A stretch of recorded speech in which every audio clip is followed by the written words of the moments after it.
Hi all Thursday afternoon லஞ்சுக்கு என்ன prepare பண்ணேன் அப்படின்னு தான் இந்த வீடியோவில் ஷேர் பண்ணியிருக்கேன். வந்துட்டு சுண்டல் ஊற வச்சு பசங்களுக்கு தாளித்து கொடுத்தேன் ஸ்நாக்ஸ்க்கு. அந்த சுண்டல்லையே கொஞ்சம் குழம்பு செஞ்சிடலாம் அப்படின்னு வேக வச்சு தனியாக எடுத்து வச்சுட்டு இருந்தேங்க.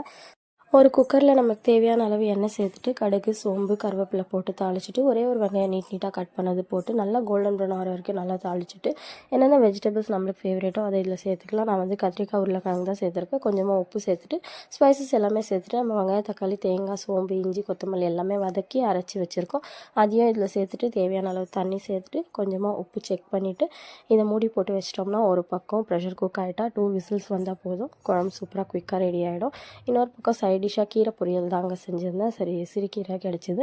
அதை வாங்கி க்ளீன் பண்ணிவிட்டு பொடியாக கட் பண்ணிவிட்டு வெறும் ஆனியனு காஞ்ச மிளகா பூண்டு தட்டி போட்டு தாளிச்சிட்டு லாஸ்ட்டாக ஒரே ஒரு ஸ்பூன் பெப்பர் தூவி இறக்குனீங்கன்னா கீரை பொரியல் ரெடி ஆகிடும். இன்னொரு பக்கம் சாப்பாடை வச்சுட்டு அதுவும் வந்துட்டு ரெடி ஆகிடுச்சு. இன்றைக்கி எங்கள் வீட்டில் லஞ்ச் மெனு இது தான். காலையில் செஞ்ச பீட்ரூட் பொரியல் கொஞ்சம் இருந்துச்சு.